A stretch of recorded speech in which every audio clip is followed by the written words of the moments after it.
सच्चिदानंद सद्गुरु साईनाथ महाराज की जय।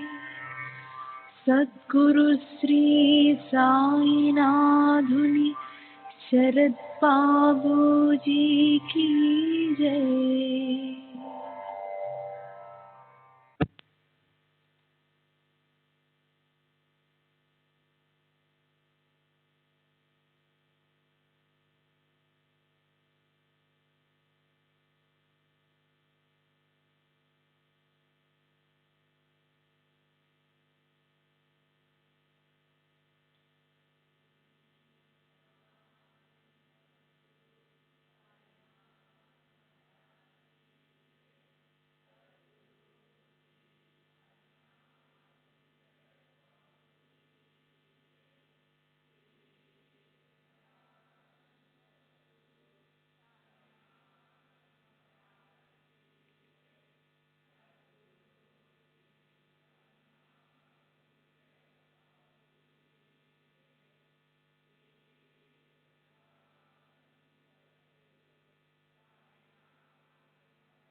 श्री सच्चिदानंद सद्गुरु साईनाथ महाराज की जय। सद्गुरु श्री साईनाथ शरद बाबूजी की जय।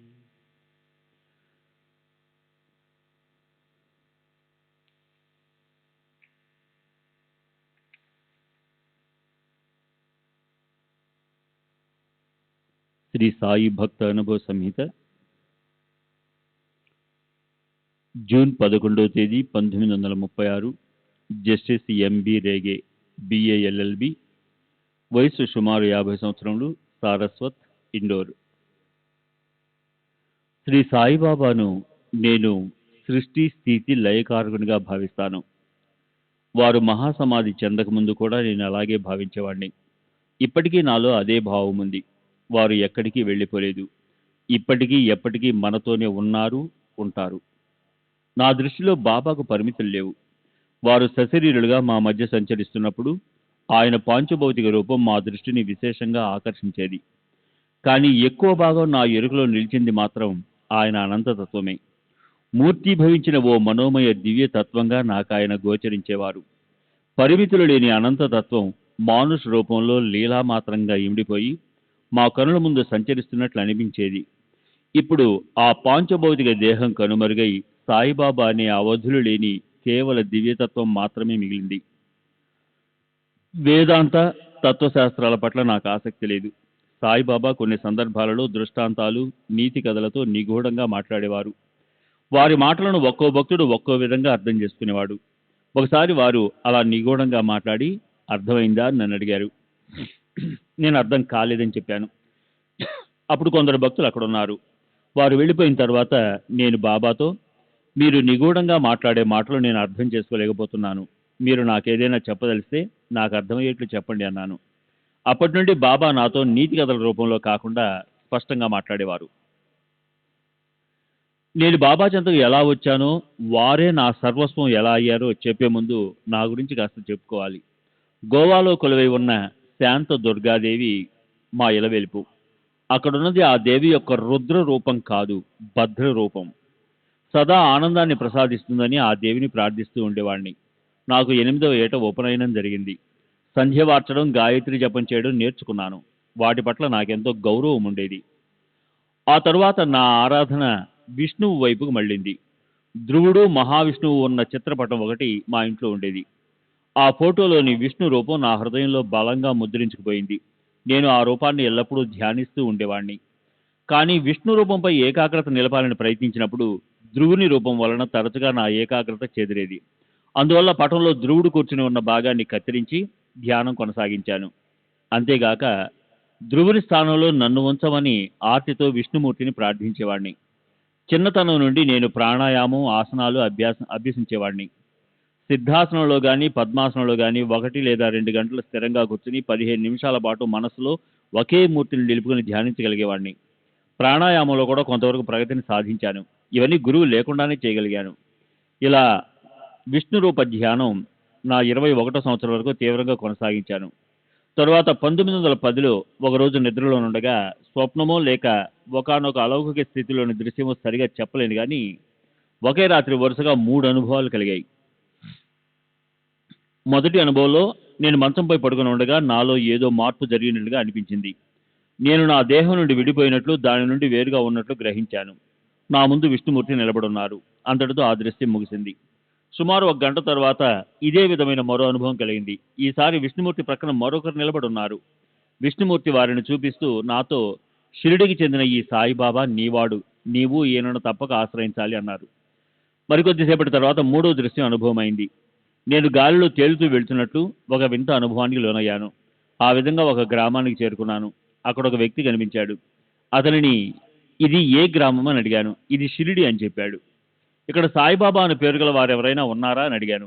ఉన్నారు, రండి చూపిస్తాను అని అతను నన్ను మసీదుకి తీసుకెళ్లాడు. అక్కడ సాయిబాబాను చూశాను. బాబా కాళ్ళు చాచుకుని కూర్చునున్నారు. నేను వెళ్లి భక్తితో వారి పాదాలపై నా శిరస్సు నుంచాను.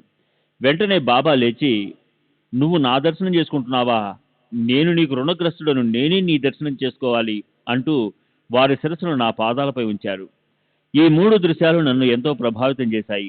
సాయిబాబా తమ సహజ రీతిలో కూర్చుని ఉన్న ఫోటో ఒకటి అంతకు మునుపు చూసి ఉన్నాను. కానీ అప్పటికి బాబా గురించి నాకేమీ తెలియదు. బాబా తరచుగా కాళ్ళు చాచుకొని కూర్చుంటారనే విషయం కూడా అప్పుడు నాకు తెలియదు. దృశ్యానుభవాలను వాటిలో చెప్పినట్లుగా బాబా నాకు నిర్ణయింపబడిన గురువో కాదో అనే విషయాన్ని నిర్ధారించుకునేందుకు కొంతకాలం తరువాత షిరిడికి బయలుదేరాను. నేను మసీదుకి వెళ్ళేటప్పటికి బాబా వద్ద చాలా మంది భక్తులున్నారు. నేను వెళ్ళి వారి పాదాలపై నా శిరస్సు నుంచి సాష్టాంగ ప్రణామం చేశాను. అప్పుడు బాబా, ఏంటి, నీవు మానవ మాత్రుని పూజిస్తావా అన్నారు. వెంటనే వెనక తగ్గి కొద్ది దూరంలో కూర్చున్నాను. వారి తిరస్కారం నన్ను తీవ్రంగా గాయపరిచింది. నిజమే, నాకున్న పుస్తక పరిజ్ఞానం వలన మానవ మాత్రులను పూజించరాదు అనే అభిప్రాయం ఉండేది. బాబా నన్ను ఆదరించకపోవడానికి ఆ అభిప్రాయమే కారణమేమోనన్న ఆలోచన కలిగింది. ఈ సందిగ్ధంలో కొంతసేపు కొట్టుమిట్టాడాను. మానవులను పూజించరాదన్న అభిప్రాయం క్రమంగా నాలో అంతరించసాగింది. నా అనుభవంలో కనిపించిన విధంగా నా గురువు బాబా నన్ను తమ భక్తుడిగా అంగీకరించలేదని కృంగిపోయాను. కొన్ని గంటల పాటు అక్కడే కూర్చుండిపోయాను. మధ్యాహ్నం అయింది. భక్తులందరూ వెళ్ళిపోయారు. బాబా ఒక్కరే ఉన్నారు. ఆ సమయంలో అనుమతి లేకుండా బాబా దగ్గరకు ఎవరూ వెళ్ళకూడదు, అలా వెళ్తే కీడు జరుగుతుందని భక్తుల అభిప్రాయం. కానీ నేను ఆ విషయాలు పట్టించుకునే స్థితిలో లేను. ఏ ఆశయంతో షిరిడి వచ్చానో అది నెరవేరలేదు. ఇక భయపడింది ఏముంది? బాబా నా తల బద్దలు కొడతారేమో, కొట్టని, ఇలా ఆలోచిస్తూ మెల్లగా వారిని సమీపించసాగాను. అది గమనించి వారు నన్ను దగ్గరకు రమ్మని సైగ చేశారు.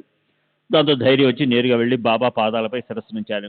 వెంటనే వారు నన్ను లేపి హృదయానికి హత్తుకున్నారు. సన్నిహితంగా కూర్చోబెట్టుకుని, నీవు నా బిడ్డవు, ఇతరుల సమక్షంలో మేము బిడ్డలను దూరంగా ఉంచుతాం అన్నారు. బాబా నన్ను ఉదయం ఎందుకు నిరాదరించినట్లుగా కనిపించారోనన్న దానికి సంతృప్తికరమైన జవాబు దొరికింది. వారు నా పట్ల చూపించిన గాఢమైన ప్రేమకు నా హృదయం ప్రతిస్పందించింది. వారే నా గురువు, రక్షకుడు, గమ్యం చేర్చగల దైవం అని తెలుసుకున్నాను. శ్రీ సచిదానంద సద్గురు సాయినాథ్ మహారాజ్ కీ జై. సద్గురు శ్రీ సాయినాథుని శరద్ బాబూజీ కీ జై.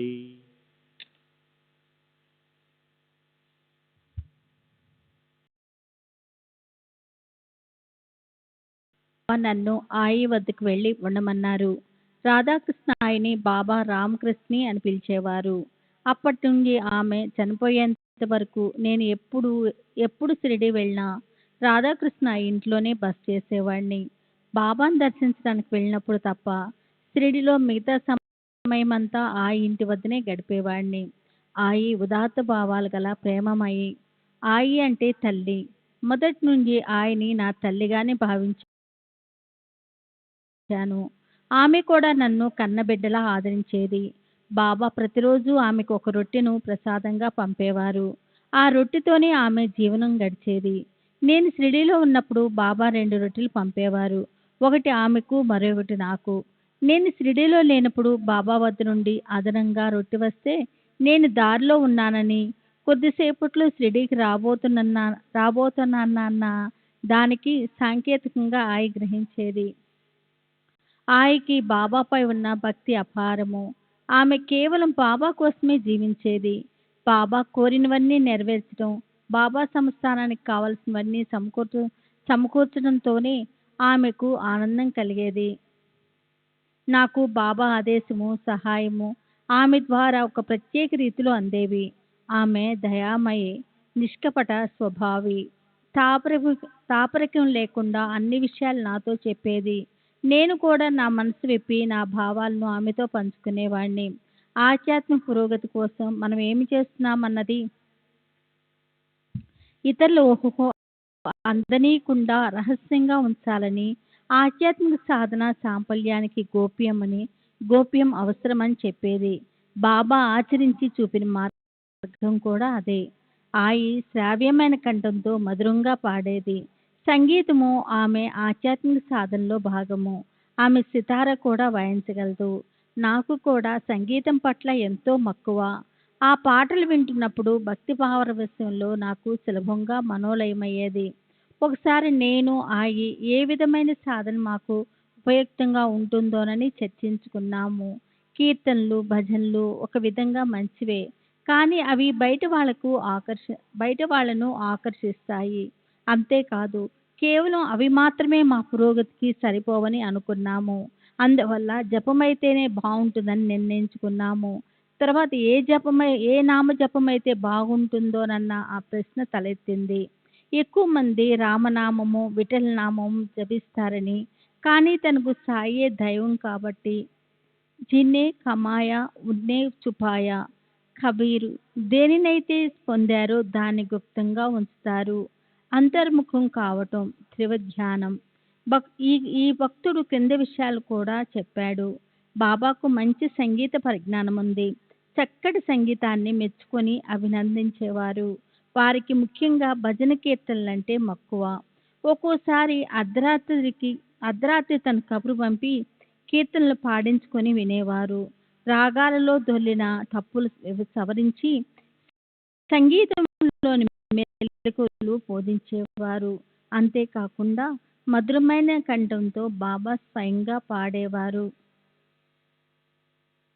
కానీ తనకు సాయే దైవం కాబట్టి వారి నామం జపిస్తే చాలునని, అయితే నేను చేసుకోదలుచుకుంటే విఠల్ నామం చేసుకోవచ్చని ఆయి చెప్పింది. నేను విఠల్ని చూడలేదని, ఆమెకేది మంచిదైతే నాకు అదే మంచిదని, నేను కూడా బాబా నామమే జపిస్తానని చెప్పాను. ఇలా నిర్ణయించుకొని మేమిద్దరము ఎదురెదురుగా కూర్చొని 1 గంట సేపు సాయినామం జపం చేశాము. అదే రోజు సాయిబాబా నాకు కబురు పెట్టారు. వెళ్ళి వారిని దర్శించగానే ఉదయం ఏం చేశావు అని అడిగారు. జపం చేసుకుంటూ గడిపానని చెప్పాను. ఎవరి నామం జపించావు అని అడిగారు. నా దేవుడి నామం జపించానని చెప్పాను. తిరిగి ఎవరు నీ దేవుడు అని అడిగారు. నా దేవుడెవరో మీకు తెలుసు అని జవాబిచ్చాను. వారు చిరునవ్వు నవ్వి సరే అన్నారు. మమ్మల్ని జపం చేసుకోమని నేరుగా తెలియచేయకున్నా నాకు ఆయనకి ఈ జపం చేయటానికి స్ఫూర్తినిచ్చింది బాబానే అని నాకు అర్థమైంది. నా విషయంలో జపమే సాధనను బాబా అంగీకరించారు.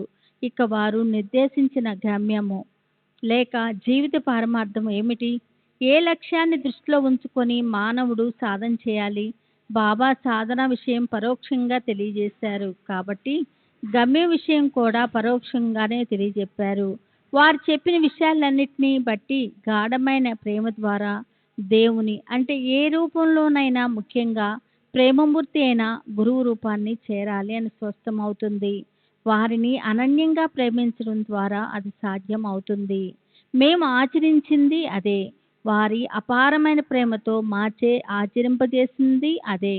అన్ని మతాల అంతిమ లక్ష్యము మన దైవాన్ని బౌద్ధికంగా దర్శించటము లేదా సాక్షాత్కారం పొందటమేనని కొందరి అభిప్రాయము.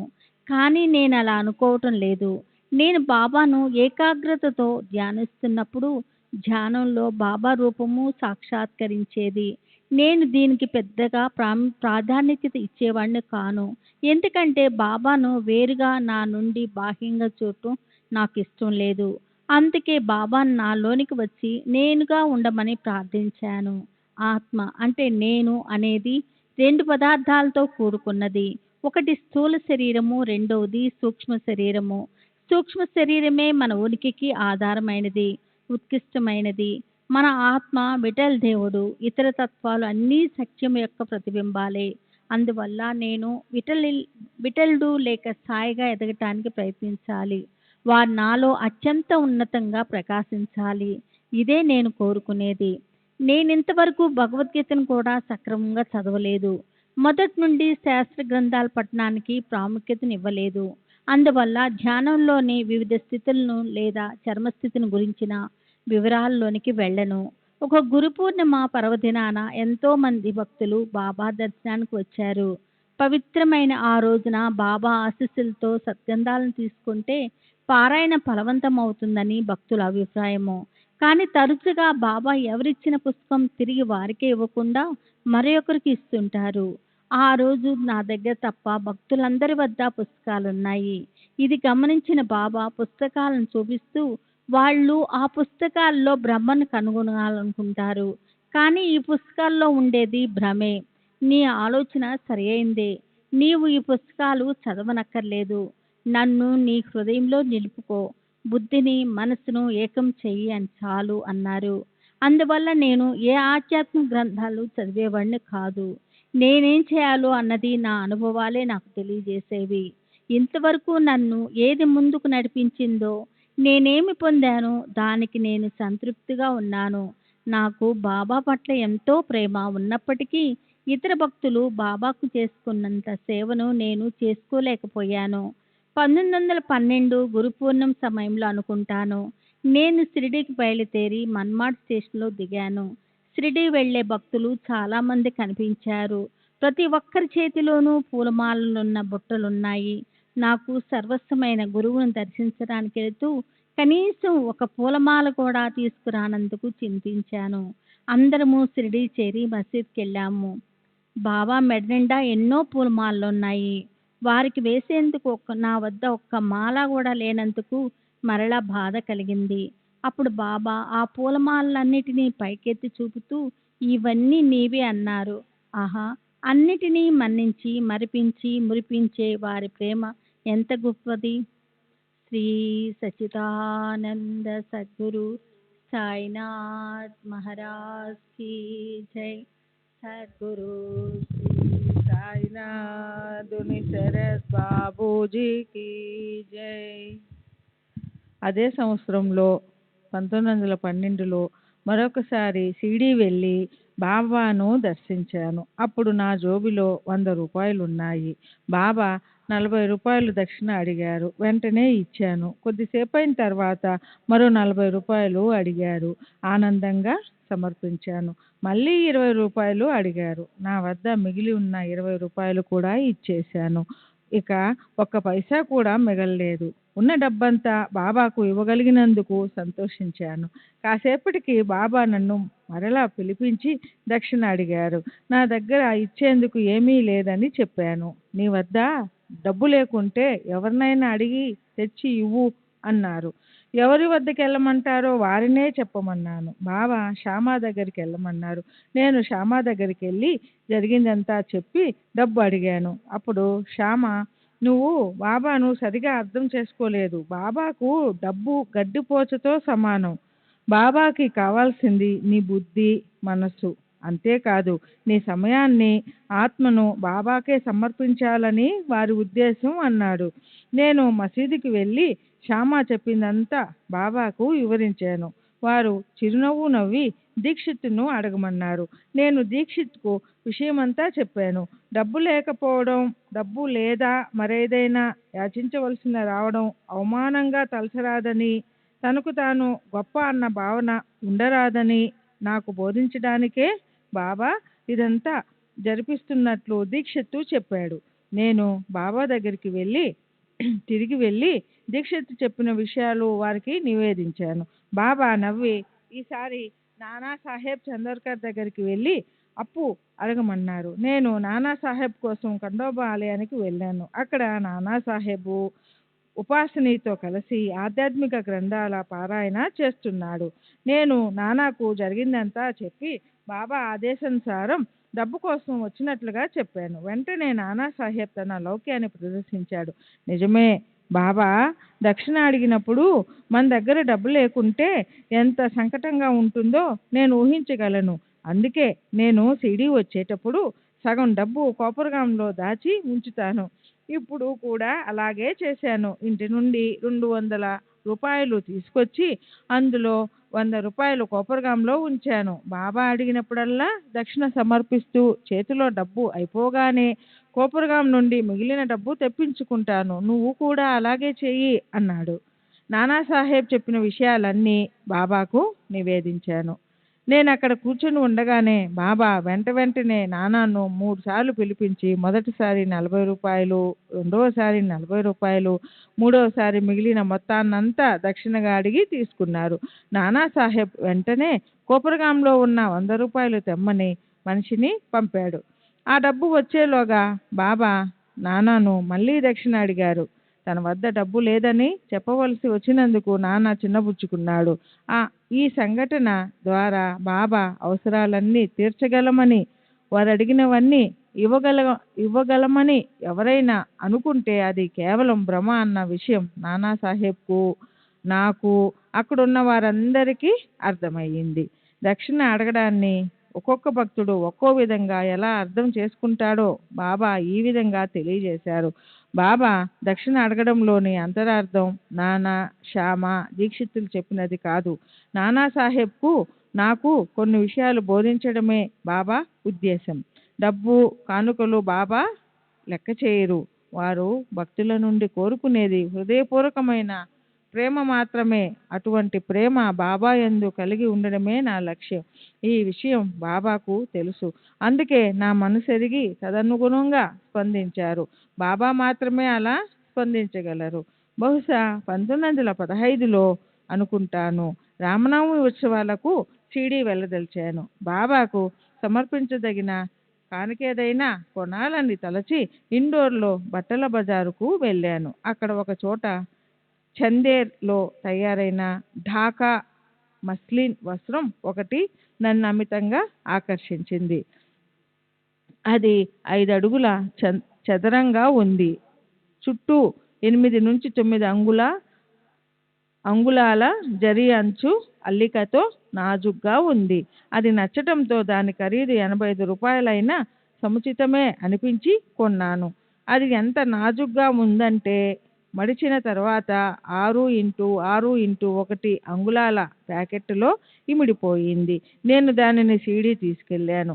ఆ ప్యాకెట్ని చొక్కా లోపల దాచుకొని మసీదుకు వెళ్ళాను. భక్తులు బాబాకు వస్త్రాలు సమర్పించి వాటిని బాబా ఆశీస్సులతో తిరిగి పొందాలని ఆశించేవారు.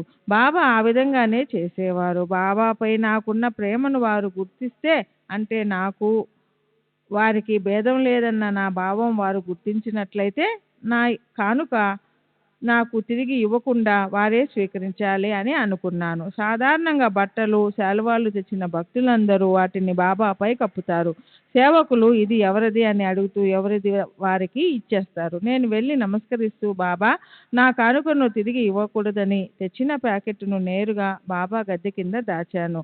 ఎవరు సమర్పించిన కానుకలు వారికి తిరిగి ఇవ్వబడ్డాయి. కానీ నేను గద్దె కింద దాచిన ప్యాకెట్ను ఎవరు గమనించలేదు. అప్పుడు బాబా లేచి నిలబడి గద్దెను తీసి దులిపి శుభ్రం చేయండి అని ఆదేశించారు. గద్దెను తీసినప్పుడు మస్లిన్ ప్యాకెట్ కనిపించింది. బాబా దానిని చేతిలోనికి తీసుకుని, ఏమిటిది, మస్లినా అని దాని మడత విప్పి, నేను దీనిని తిరిగి ఇవ్వను, ఇది నాది అన్నారు. దానిని కప్పుకొని నా వైపు చూస్తూ, ఇది కప్పుకుంటే నేను చాలా అందంగా ఉన్నాను కదూ అని అడిగారు. బాబా నా కానుక స్వీకరించడంతో నాకు అమిత ఆనందం కలిగింది. నా అంతరంగంలో వారు కొలువై ఉన్నారని, నేను వారి నుండి వేరు కాదని నాకు అర్థమయ్యింది. శ్రీ సచ్చిదానంద సాయినాథ్ మహారాజ్ की जय। सद्गुरु श्री साईनाथुनि शरद बाबूजी की जय। అదే సంవత్సరం బాబా మరో సంఘటన ద్వారా మా ఏకత్వాన్ని తెలియచేశారు. నేను ఎప్పటి వలె షిరిడీ వెళ్ళి ఆయి ఇంట్లో ఉన్నాను. ఒకరోజు మధ్యాహ్నం మసీదులో బాబా ఏకాంతంగా ఉన్నప్పుడు నన్ను పిలుచుకురమ్మని ఒక వ్యక్తిని పంపారు. నేను వెళ్ళగానే ఆ వ్యక్తిని పంపించి వేసి నన్ను ఆప్యాయంగా దగ్గరకు కౌగిలించుకున్నారు. తర్వాత తమ చెంత కూర్చుండబెట్టుకొని, నా ఖజానా తాళపు చెవి నీ చేతిలో పెడుతున్నాను, నీకేం కావాలో కోరుకో, నెలకు 5 రూపాయలు కానీ 100 రూపాయలు కానీ నీ ఇష్టం, నీకేది కావాలన్నా ఇస్తాను అన్నారు. వారు నన్ను ప్రలోభ పెడుతున్నారేమో అనిపించింది. అయినా నేను కోరుకోవాల్సింది ఏముంది? నాకు ఏది అవసరమో ఏది అనవసరమో, ఏది ఇవ్వాలో ఏది ఇవ్వకూడదో సర్వం వారికి తెలుసు.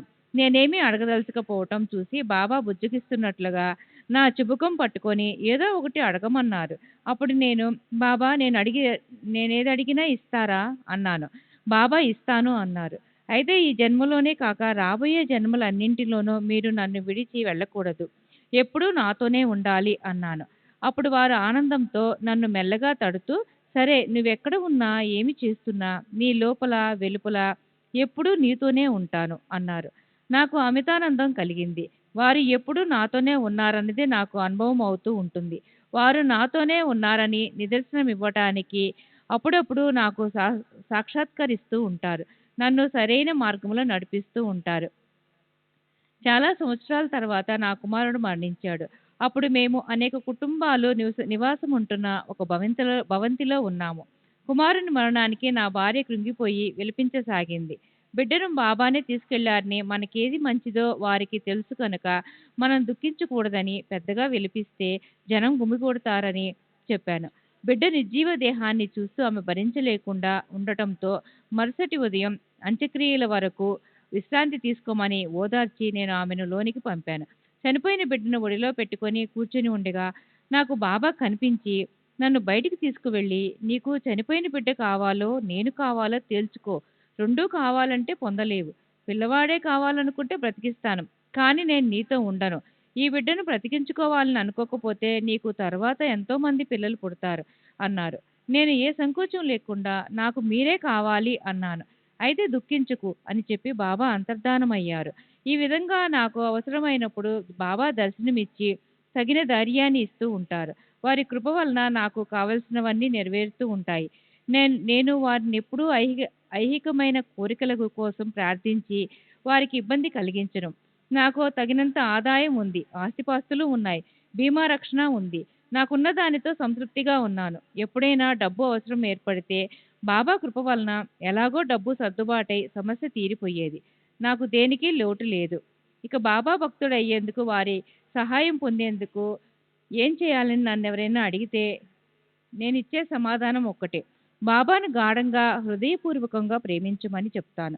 అందుకు షిరిడీయే వెళ్ళాల్సిన అవసరం లేదు. కానీ షిరిడీ సందర్శనం నిస్సందేహంగా సహాయపడుతుంది. సర్వేంద్రియాలను కేంద్రీకరించి ప్రేమతో వారిని ధ్యానిస్తే చాలు.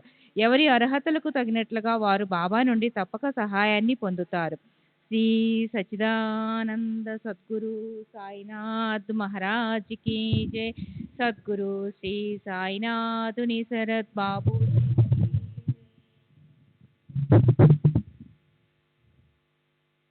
బాబా అందరికీ ఒకే విధమైన సాధన చేయమని ఆదేశించారు.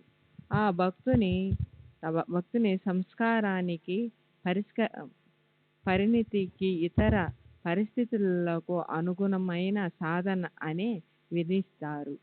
వాళ్ళ ఇష్టదైవాన్నే ఆధారించుకొనమని చెబుతారు. అయితే రాముణ్ణి, అల్లాను కొలిసేవారిని అల్లానే కొలుసుకుంటారు. బాబా అందరినీ సమృద్ధిష్టంతో ఆదరిస్తారు. హిందువులు నైవేద్యం సమర్పించే సమయంలో కొన్నిసార్లు వారు పత్య ముస్లిం ప్రార్థన చదవడం గాని, ఇతరులచే చదివించడం అని గాని చేసేవారు. ఒకటి రెండు సంఘటనలను మినహా హిందువులు, ముస్లింలు బాబాను పూజించే విధానాల మధ్య ఎటువంటి వైరుధ్యం ఏర్పడలేదు. ఒక ఉదాహరణ చెబుతాను. 1916లో ఇద్దరు రోహిల్లాలు షిరిడీ వచ్చి బాబాను ఆశ్రయించారు. వారిలో పెద్దవాడు నిరంతరం బాబాను అంటి పెట్టుకుని ఉండేవాడు. రాత్రుల్లో బాబా పాదాల చెంత కూర్చొని ఖురాన్ పఠించేవారు. అతను బాబాను భగవంతునిగా భావించి ఆయన పట్ల ఎంతో గౌరవభావం కలిగి ఉండేవాడు. కానీ మసీదులో సంగీత వాయిద్యాల నడుమ ఆరతి పాటలు పాడడం, దేవతామూర్తులకు నివేదించబడిన నైవేద్యాలను భక్తులకు పంచడం, తామే దైవంగా పూజింపబడడం వంటివి ఇస్లాం మత సంప్రదాయాలకు విరుద్ధమైనవని భావించి ఒకరోజు బాబాకు తన అభ్యంతరం తెలిపాడు. వారు చిరునవ్వు నవ్వి అంతటా నిండి ఉన్నది అల్లానే అన్నారు. బాబా ఒక్కొక్కసారి మనమందరం అల్లాచే సృష్టించబడిన వారమే అని, ఇంకొకసారి నేనే దైవాన్ని అనేవారు. ఇది అతడి దృష్టిలో మత విరుద్ధంగా తోచింది. బాబా దైవమే అయినప్పటికీ వారి సిద్ధాంతం తప్పని, అందుకని బాబాను వారి సిద్ధాంతాన్ని అంతమొందించాలని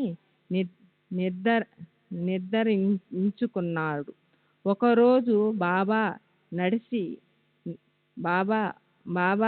నడిచి వెళ్తుండగా అతను కుడి చేతిలో దుడ్డు కర్ర పట్టుకొని వారిని సమీపించాడు. అప్పుడు బాబా వెనుకకు తిరిగి రోహిల్లా ఎడమ చేతి మణికట్టును పట్టుకొని తీక్షణంగా అతని వైపు చూశారు. ఆ చూపులో రోహిల్లా గుండె నిబ్బరం కోల్పోయాడు. చేతిలోని కర్రను కూడా పట్టుకోనే శక్తి లేక దానిని జార విడిచి నిశ్చెంతువుగా కూలపడిపోయాడు. బాబా అతనిని అలాగే వదిలేసి వెళ్ళిపోయారు. చివరకు ఎవరో వచ్చి అతనిని లేపవలసి వచ్చింది. కొన్ని రోజుల తర్వాత అతను బాబా వద్ద నుండి సెలవు తీసుకొని వెళ్ళిపోయాడు. మరలా రాలేదు. రెండో రోహిల్లా ఇతని వలె తమ దేశీ కాదు. అతను విధేయులతో సంస్థానంలో సేవ చేసుకుంటూ గడిపేవాడు. ఇలా మత సందేశాన్ని ముస్లింలే కాదు, కొందరు హిందువులు కూడా ప్రదర్శించేవారు. కానీ బాబా ప్రతి సందర్భంలోనూ వాళ్ళలోని దేశభావాన్ని ఒకే విధంగా అణచివేశారు.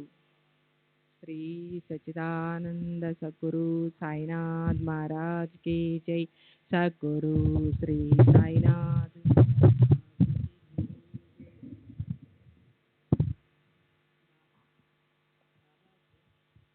श्री सच्चिदानंद सद्गुरु साईनाथ महाराज की जय. सद्गुरु श्री साईनाथ शरद बाबूजी की जय. బాబాతో నాకున్న అనుభవాలన్నీ వివరించవలసిన అవసరమూ లేదు. అలా వివరించడము సాధ్యమూ కాదు. వారు నాపై చూపిన కరుణ అపారం. నా శ్రేయస్సు కోసం ఏర్పాటు చేసిన ఏర్పాట్లు అనంతం. వారు భక్తులను ఆదుకునే పద్ధతులు, చేసే సహాయం ఒక్కొక్క భక్తునికి ఒక్కో విధంగా ఉండేవి. అవి ఆ భక్తుని యొక్క స్వభావానికి, పరిస్థితులకు అనుగుణంగా అమరేవి. నేను వారి నుండి అన్ని విధాలైన సహాయం పొందాను.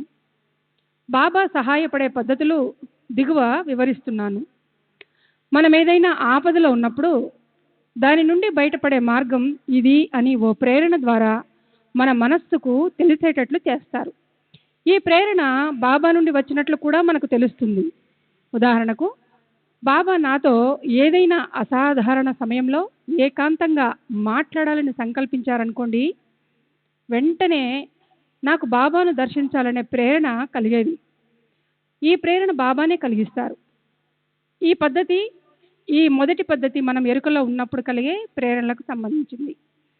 రెండవ విధానంలో బాబా కొన్నిసార్లు ప్రత్యక్షంగా కనపడడం ద్వారా కానీ, స్వప్న దర్శనాల ద్వారా కానీ, ధ్యాన పారవస్థితితో స్ఫురింప చేయడం ద్వారా కానీ సూచనలు, సలహాలు ఇవ్వడం జరిగేది. ఇది పొరపాటుకు తావు లేకుండా మన మనసులో చెరగని ముద్ర వేసే పద్ధతి. ఇక మూడవ విధానంలో బాబా మనలను వేరొక వ్యక్తి దగ్గరకు పంపించి అతని ద్వారా మనకు పరిష్కారం చూపుతారు లేదా సూచనను అందజేస్తారు.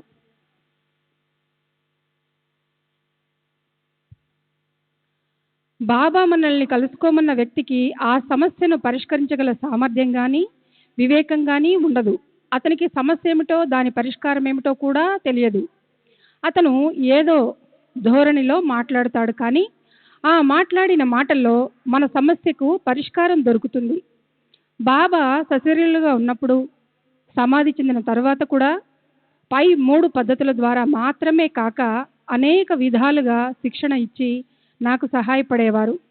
శ్రీ సాయిబాబా, శ్రీ రామకృష్ణ పరమహంస ఒకే అంశలో అవతరించారని, వారిద్దరూ ఒకటేనని నా నమ్మకం. నా నమ్మకానికి క్రింది సంఘటనే నిదర్శనము. సుమారు 8 సంవత్సరాల క్రితము నేను దక్షిణేశ్వరం వెళ్ళాను. అక్కడ ముఖ్యమైన ప్రదేశాలు చూడడానికి స్థానికుడైన ఒక గైడును ఏర్పాటు చేసుకున్నాను. అతను శ్రీ రామకృష్ణ పరమహంస పూజించిన కాళీమాత విగ్రహాన్ని, ఇతర మూర్తులను చూపించాడు.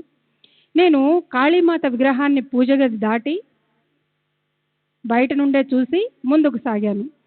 శ్రీ రామకృష్ణులు తరచూ ఆడుకుంటూ గడిపిన రామ్లాల్ చిన్న విగ్రహాన్ని చూడాలన్న ఆతృతతో దానిని చూపించమని గైడును అడిగాను.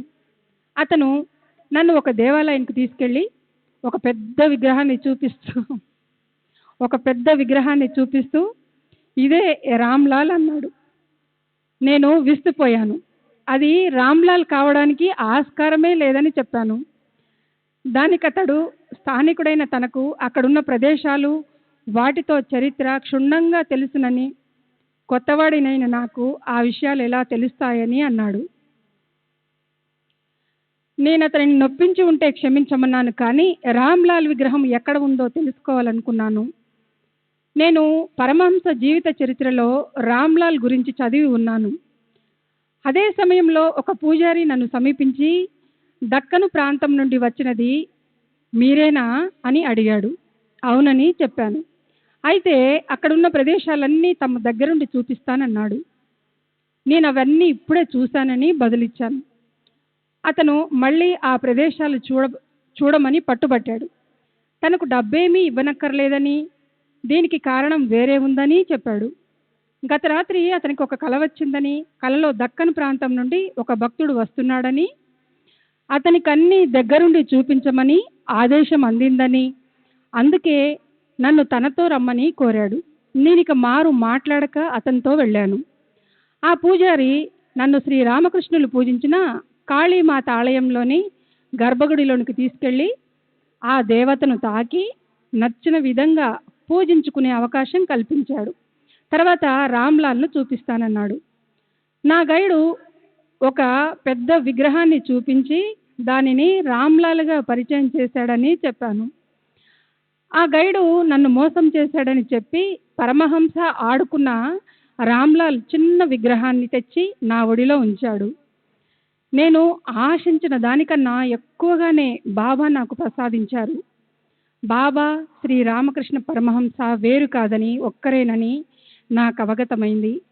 శ్రీ సాయిబాబా ఎంతో ప్రేమతో నన్ను తమ చెంతకు చేర్చుకున్నారు. బాబా పట్ల నాకు కూడా అంతే ప్రేమానురాగాలు ఉన్నాయి. మా మధ్య ఉన్న ఈ అనుబంధము నేను ఇతర మహాత్ములను దర్శించినప్పుడు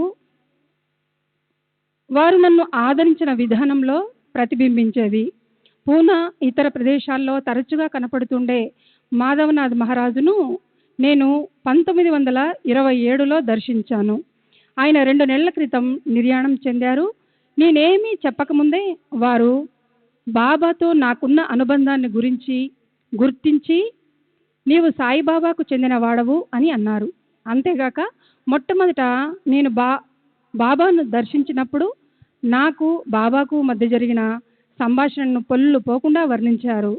తామప్పుడు అక్కడే ఉన్నట్లుగా చెప్పారు. అంటే వారు సూక్ష్మ రూపంలో కానీ లేదా సాయిబాబా రూపంలో కానీ అప్పుడు అక్కడే ఉండి ఉంటారని నాకు అర్థమైంది. శ్రీ సచ్చిదానంద సద్గురు సాయినాథ్ మహారాజ్ కీ జై. సద్గురు శ్రీ సాయినాథ్ ధుని శరత్ బాబూజీ కీ జై.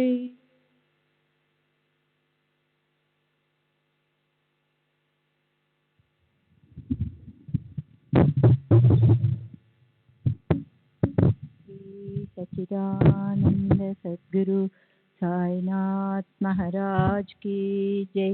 सद्गुरु श्री साईनाथ निसरत बाबूजी की जय.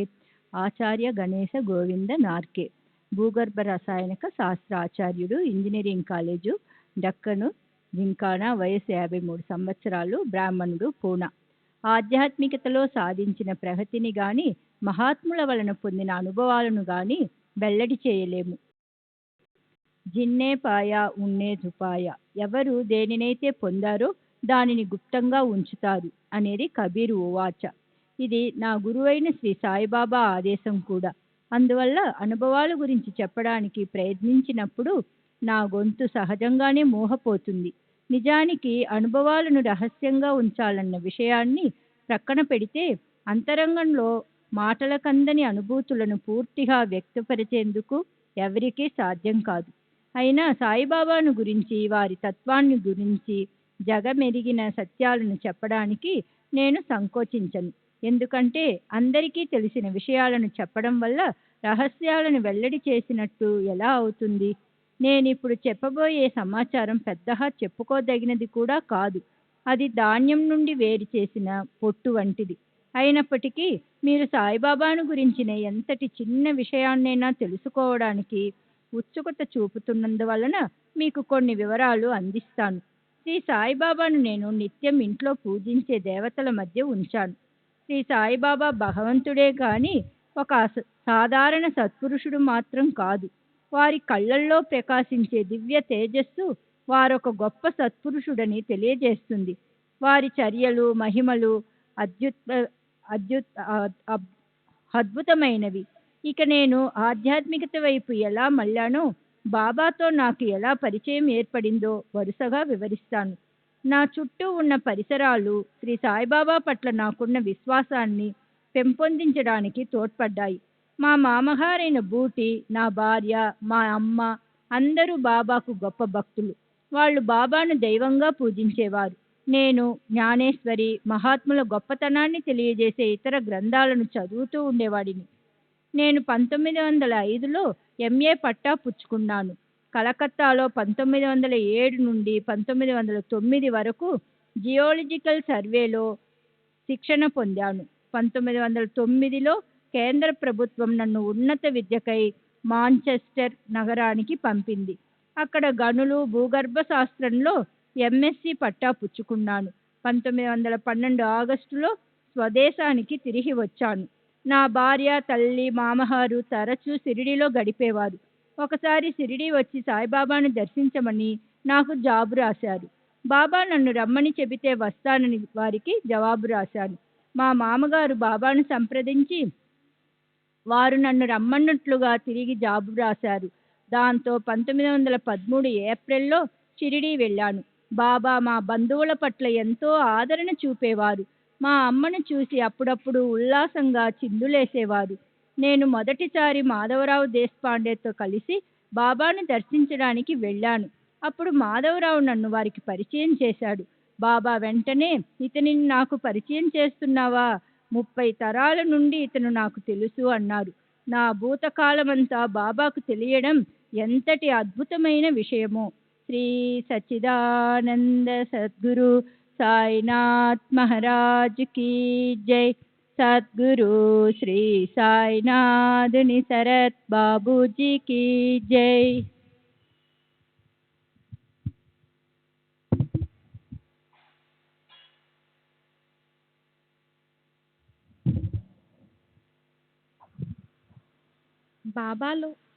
బాబాలో మొదట నన్ను ఆకర్షించింది వారి కళ్ళు. వారి చూపు నా అణువణువులోనికి చొచ్చుకొని పోయేది. చావడిలో ఆసీనులైనప్పటి వారి రూపం నా హృదయంలో చెరగని ముద్ర వేసింది. నాకు క్రమంగా ఆంతరంగికమైన అనుభవాలు కలగసాగాయి. ముందు అక్కడి వాతావరణానికి అలవాటు పడి వారికి సేవ చేయడం, ఆరతులకు హాజరవ్వడం మొదలుపెట్టాను. వచ్చిన క్రొత్తల్లో నేనొకసారి ఆరతికి వెళ్ళినప్పుడు బాబా కోపావేశాలతో ఊగిపోతున్నారు. ఏ కారణం లేకుండా అందరిపై తిట్ల వర్షం కురిపిస్తున్నారు, కేకలేస్తున్నారు. ఇది చూసి బహుశా బాబా పిచ్చివాడేమోననే సందేహం క్షణకాలం నా మదిలో మెదిలింది. ఎప్పటి వలె ఆరతి పూర్తయింది. ఆ రోజు మధ్యాహ్నం తిరిగి బాబా దగ్గరికెళ్ళి వారి పాదసేవ చేస్తున్నాను. అప్పుడు బాబా చిన్నగా నా తలపై తట్టి, నేను పిచ్చివాడిని కాదు అన్నారు. నా ఆశ్చర్యానికి అంతులేదు. వారు సర్వాంతర్యామి. వారి నుండి దాచేందుకు ఏదీ సాధ్యపడదని నాకు అర్థమైంది. అప్పటి నుండి వారి అంతర్యామిత్వం అనుభవమయ్యే ఎన్నో సంఘటనలు నాకు జరిగాయి. బాబా మాట్లాడినప్పుడు నా హృదయపీఠంపై ఆసీనులై నా మనసులోని ఆలోచనలు, కోరికలు తెలుసుకొని చెబుతున్నట్లుండేది. వారు నాలో ఉన్న దైవము. వారిని భగవంతుడనడంలో నాకెలాంటి సందేహమూ లేదు. ఒక్కొక్కసారి నేను వారిని పరీక్షించేవాడిని. ప్రతి పరీక్షలోనూ వారు సర్వజ్ఞులని, సర్వవ్యాపకులని, సంకల్ప మాత్రాన అన్నింటినీ మార్చగల సమర్థులన్న విశ్వాసం కలిగేది. భూత భవిష్యత్ వర్ధమానాలలో వారికి తెలియని విషయమంటూ ఏదీ లేదని రుజువు చేసే ఎన్నో వందల అనుభవాలలో నుండి కొన్నింటిని దిగువ తెలియపరుస్తున్నాను. 1913లో బాబా నాతో, మీ మామ ఇక్కడొక పెద్ద రాతి కట్టడం నిర్మిస్తారు. దానికి నీవు పర్యవేక్షకునిగా ఉంటావు అన్నారు. బాబా చెప్పినట్లుగా మా మామగారు 1915-16లో వాడా వాడా నిర్మించడం ప్రారంభించారు. తదనంతరం 1918 నుండి 19లో ఏర్పాటు చేసిన సమాధి మందిర ట్రస్ట్లో నేను సభ్యునిగా ఉన్నాను. మా అమ్మ నా ఉద్యోగం గురించి ఆందోళన పడుతుండేది. ఎక్కడా నాకు స్థిరమైన ఉద్యోగం దొరకలేదు. కొంతకాలం ఒక చోట పనిచేయడం, మరికొంతకాలం నిరుద్యోగిగా ఉండడం జరుగుతుండేది. నేను ఇంగ్లాండులో భూగర్భ శాస్త్రవేత్తగా, మైనింగ్ ఇంజనీర్గా శిక్షణ పొందాను. నా అర్హతకు సరిపడే ఉద్యోగ ప్రకటనల కోసం పత్రికలో వెదుకుతుండేవాడిని. స్వల్పకాల వ్యవధి ఉండే ఉద్యోగాలు మాత్రమే దొరుకుతుండేవి. నేను మొదటిసారి షిరిడీలో 3-4 రోజులు మాత్రమే ఉన్నాను. తరువాత బాలాఘాట్, బర్మాలకు వెళ్ళాను. అక్కడ బర్మా ఆయిల్ కంపెనీలో నా ఉద్యోగం 3 నెలల్లో ముగియడంతో తిరిగి నాగ్పూర్ చేరాను. అక్కడి నుండి వచ్చి 4 నెలలు నా భార్యతో షిరిడీలో ఉన్నాను. మరలా నాగ్పూర్ వెళ్ళిపోయాను. బాబా నన్ను షిరిడీ రమ్మన్నారని మాధవరావు నుండి ఉత్తరం రావడంతో ఈసారి ఒక్కడినే షిరిడీ వెళ్ళి 13 నెలలు గడిపాను. శ్రీ సచ్చిదానంద సద్గురు సాయినాథ్ మహారాజ్ కీ జై. సద్గురు శ్రీ సాయినాథ్ శరత్ బాబూజీ.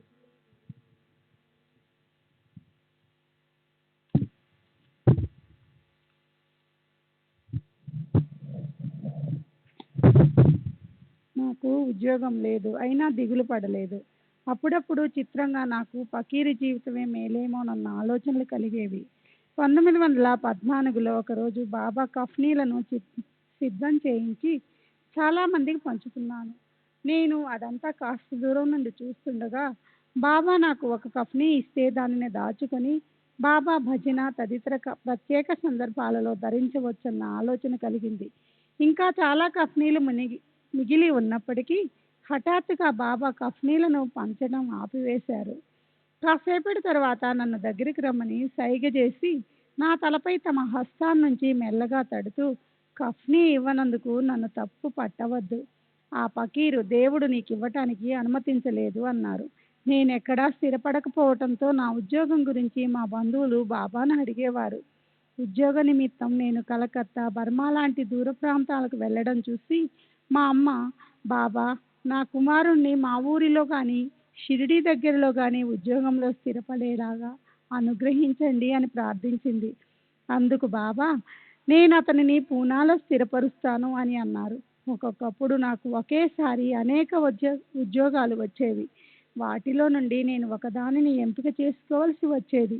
బాబా యొక్క సర్వజ్ఞత, దివ్యదృష్టిపై విశ్వాసంతో నాకు దారి చూపమని ప్రతిసారి వారిని అడిగేవాడిని. బాబాపై నాకున్న నమ్మకం పాలు తాగే ప్రసిపాపకు తన తల్లిపై ఉన్నటువంటిది.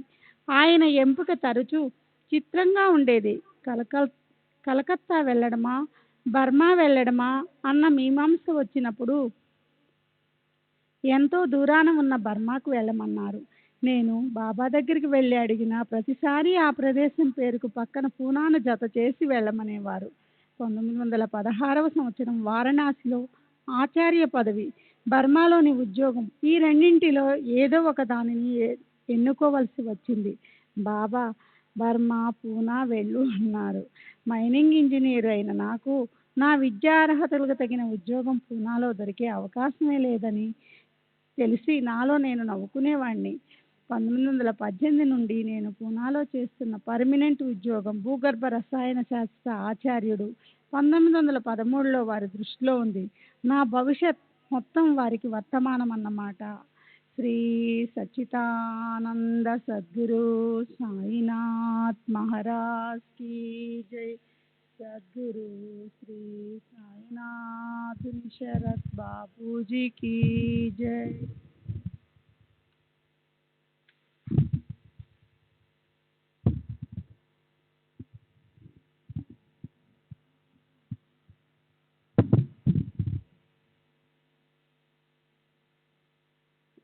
శ్రీ సచ్చిదానంద సద్గురు సాయినాథ్ మహారాజ్ की जय సద్గురు శ్రీ సాయినాథ్ శరద్ బాబూజీ की जय చాలా రోజుల తర్వాత 1916లో షిరిడీ వచ్చాను. వచ్చిన వెంటనే బాబాకు ఎవరెవరో ఏ సలహాలు చేస్తున్నారో ఏ సేవలు చేస్తున్నారనే విషయం వివరించాను. వామన్రావు పటేలు బిఎల్ఎల్ఎల్బి గ్రామంలో బాబా తరపున భిక్షకు వెళ్ళి సేవ చేసుకున్నట్లు తెలిసి కాస్త అసూయపడ్డాను. అలాంటప్పుడు నాకు మాత్రం ఆ సేవని ఎందుకు ప్రసాదించకూడదు అనే ఆలోచన కలిగింది. కానీ దానిని బయటకు వ్యక్తపరచలేదు. ఇంతలో బాబాను దర్శించే సమయం అయినందున బట్టలు మార్చుకుని వెది లేక నేను ధరించి ఉన్న సూటు బూటు ప్యాంటు కోటు హాటులతోనే మసీదుకి వెళ్ళి బాబాను దర్శించాను. వామన్రావుకు భిక్షపాత్రనిచ్చి పంపమంటారా అని ఒక భక్తుడు అప్పటికే 3 సార్లు బాబాను అడిగాడు. ఉన్నట్టుండి బాబా నన్ను చూపుతూ ఆ భిక్షపాత్ర ఇతనికి ఇవ్వండి, ఈరోజు ఇతను భిక్షకెళతాడు అని అన్నారు. సూటు బూటుతోనే వెళ్ళి భిక్ష తెచ్చాను. నాకు ఆ సేవ లభించిన 4 నెలలు నేను మామూలుగానే ధరించే బట్టలతో మధ్యాహ్నం భిక్షకు వెళ్ళేవాడిని. బాబా నన్ను ఈ సేవకు ఎందుకు ఎన్నుకున్నారో అని అందరూ ఆశ్చర్యపడ్డారు. హృదయాంతర్యామి అయిన బాబా నా మనసెరిగి నాకు ఈ విధంగా సేవ చేసుకునే అవకాశం ప్రసాదించారు. బాబా తరపున మధ్యాహ్నం భిక్షకు వెళ్ళి భాగ్యాన్ని వారు కొద్ది మందికి మాత్రమే ఇచ్చేవారు. అది 1917వ సంవత్సరం పూనా ఇంజనీరింగ్ కాలేజీలో భూగర్భ శాస్త్రం బోధించేందుకు ఒక ప్రొఫెసర్ కావాలని పత్రికలో ప్రకటన ఇచ్చారు. అది చూసిన వెంటనే ఆ ఉద్యోగానికి దరఖాస్తు చేయమంటారా అని బాబాను అడిగాను. వారు చేయమన్నారు. ఆ ఉద్యోగానికి సంబంధించిన వారిని కలుసుకోవడానికి పూనా వెళ్ళాను. అక్కడ ఎక్కువ మంది అభ్యర్థులు పోటీపడి పలుకుబడి కలవారు సిఫార్సులు తీసుకుని రావడంతో నా పరిస్థితి క్లిష్టమయ్యింది. నేను షిరిడీ నుంచి వచ్చిన తరువాత బాబా అక్కడున్న వారిని నార్కే ఎక్కడికి వెళ్ళాడు అని అడిగారు. నేను ఉద్యోగ ప్రయత్నం కొరకు పూనా వెళ్ళినట్లు చెప్పగానే ఆయన అల్లా అనుగ్రహిస్తారు. తరువాత నార్కేకు పిల్లలున్నారా అని బాబా విచారించగా నాకు చాలామంది పిల్లలు పుట్టారు, కానీ ఎవరూ ఎక్కువ కాలం బ్రతకలేదు వాళ్ళు చెప్పారు. అప్పుడు కూడా బాబా అల్లా అనుగ్రహిస్తారు అని ఆశీర్వదించారు. 1918లో నాకు ఉద్యోగం వచ్చింది. 1919లో నా ఉద్యోగం పర్మనెంట్ అయ్యింది. తర్వాత నాకు కలిగిన బిడ్డలందరూ క్షేమంగా ఉన్నారు. నాకు 4 కుమారులు ఉన్నారు. ఇవన్నీ బాబా కృప ఆశీస్సుల వల్ల మాత్రమే సాధ్యమయ్యాయి. శ్రీ సాయిబాబాను గురించిన ఎన్నో విషయాలు వారిని బాహ్యంగా మాత్రమే చూసిన వారైనా సులభంగా చెప్పగలరు. కానీ బాబాను కేవలం బాహ్యంగా మాత్రమే గమనించి వారిని అర్థం చేసుకోమని అనుకోవడంలో వాళ్ళ అంచనాలు తప్పవుతాయి. బాబా తమ చెంతకు రక్షణ సహాయం కోసం వచ్చిన వారి సామర్థ్యమునకు అనుగుణంగా వ్యవహరించేవారు. బాబా వద్దకు ఎక్కువ మంది ప్రాపంచిక ప్రయోజనాలు ఆశించే వచ్చేవారు. అటువంటి వారికి బాబా తమ నిజతత్వాన్ని వ్యక్తపరిచేవారు కాదు, కానీ లోతుగా ఆలోచించి అవగాహన చేసుకోగల సమర్థత గలవారికే తమ శక్తి గురించి తెలియజేసేవారు. నేను మొదటి నుండి బాబాను నిశ్చితగా పరిశీలించేవాడిని. వారు అది గమనించి తెలివిగలవాడివే అని మెచ్చుకునేవారు. ఎప్పుడైనా వారు చెప్పే మాటల్లోనే అంతరార్థాన్ని నేను గ్రహించలేనప్పుడు ఎంత మొద్దురా దుబాయ్ అనేవారు. దీనిని బట్టి సరైన దృక్పథంతో సాగే విచారణకు వారు అడ్డు చెప్పేవారు కాదని మనకు తెలుస్తుంది. వారు చేసే ప్రతి పనిలోనూ పలికే ప్రతి మాటలోనూ ఏదో ప్రాముఖ్యత ఉండి తీరుతుంది. వాటిల్లో చాలా వరకు నేను అర్థం చేసుకోగలిగేవాడిని. బాబాను నిశ్చితగా గమనించే వారికి వారు భౌతికంగా షిరిడీలో కనిపిస్తున్న సూక్ష్మ దేహంతో ఇతర లోకాలలోనూ సంచరిస్తూ వారి కర్తవ్యాన్ని నిర్వహిస్తున్నారన్న అద్భుత సత్యం అవగతమవుతుంది. వారు మాట్లాడే మాటలను సామాన్యులు అర్ధరహితంగా పరిగణించేవారు. కానీ సర్జనులు నీతి కథలు, ఉపమానాలతో కూడిన వారి మాటలు నర్మగర్భతంగా ఉండేవి. కనుక సామాన్యులు వారి మాటల్లోని లోతును సరిగ్గా అర్థం చేసుకోలేక యథాతథంగా తీసుకుని ఎవరికి తోసిన ఉదాహరణకు ఒకసారి ఒక వ్యక్తి మసీదుకు వచ్చాడు. శ్రీ సచ్చిదానంద సద్గురు సాయినాథ్ మహారాజ్ की जय। सद्गुरु श्री साईनाथ निशरद बाबू जी की जय।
श्री सच्चिदानंद सद्गुरु साईनाथ महाराज की जय। सद्गुरु श्री साईनाथ शरद बाबू जी की जय। साई रहम नजर करना, बच्चों का पालन करना। साई रहम नजर करना, बच्चों का पालन करना। जाना तुमने जगत पसार, सब ही झूठ जमाना। जाना तुमने जगत पसार, सब ही झूठ जमाना। साई रहम नजर करना, बच्चों का पालन करना। साई रहम नजर करना, बच्चों का पालन करना। मैं अंधा हूँ बंदा आपका, मुझसे पद दिखलाना। मैं अंधा हूँ बंदा आपका, मुझसे पद दिखलाना। साई रहम नजर करना, बच्चों का पालन करना। साई रहम नजर करना, बच्चों का पालन करना। दास गणों कहे अब क्या बोलूं, थक गई मेरी रसना। दास गणों कहे अब क्या बोलूं, थक गई मेरी रसना। साई रहम नजर करना, बच्चों का पालन करना। साई रहम नजर करना, बच्चों का पालन करना। रहमो नजर करो अब मोरे साई, तुम बिना नहीं मुझे माँ बाप बाई। रहमो नजर करो मैं अंधा हूँ बंदा तुम्हारा मैं अंधा हूँ, बंदा तुम्हारा मैं ना जानू, मैं ना जानू, मैं ना जानू। अल्लाह इलाही रहमो नजर करो, रहमो नजर करो, अब मोरे साई तुम्हारी न नहीं मुझे माँ बाप भाई, रहमो नजर करो।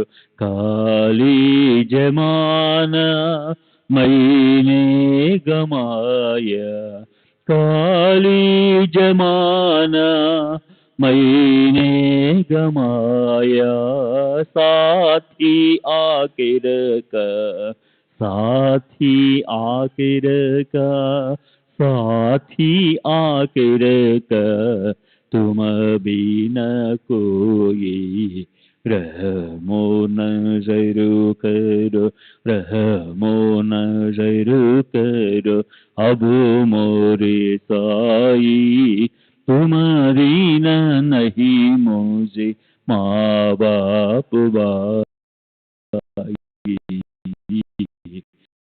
रहमो नजर करो। अपने मस्जिद का झाड़ू गड़ो है, अपने मस्जिद का झाड़ू गड़ो है, मालिक हमारे, मालिक हमारे, मालिक हमारे, तुम बाबा साई, रहमो नजर करो, रहमो नजर करो, अब मोरे साई तुम बिना नहीं मुझे माँ बाप भाई, रहमो नजर करो। श्री सच्चिदानंद सद्गुरु साईनाथ महाराज की जय। सद्गुरु श्री साईनाथ निशरद बाबू जी की जय।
श्री सच्चिदानंद सद्गुरु साईनाथ महाराज की जय।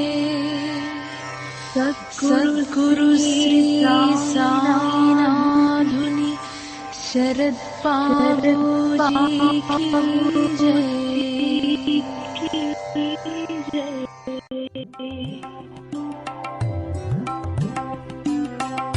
Sai Baba, Sai Baba, Sai Baba.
Sai Baba, Sai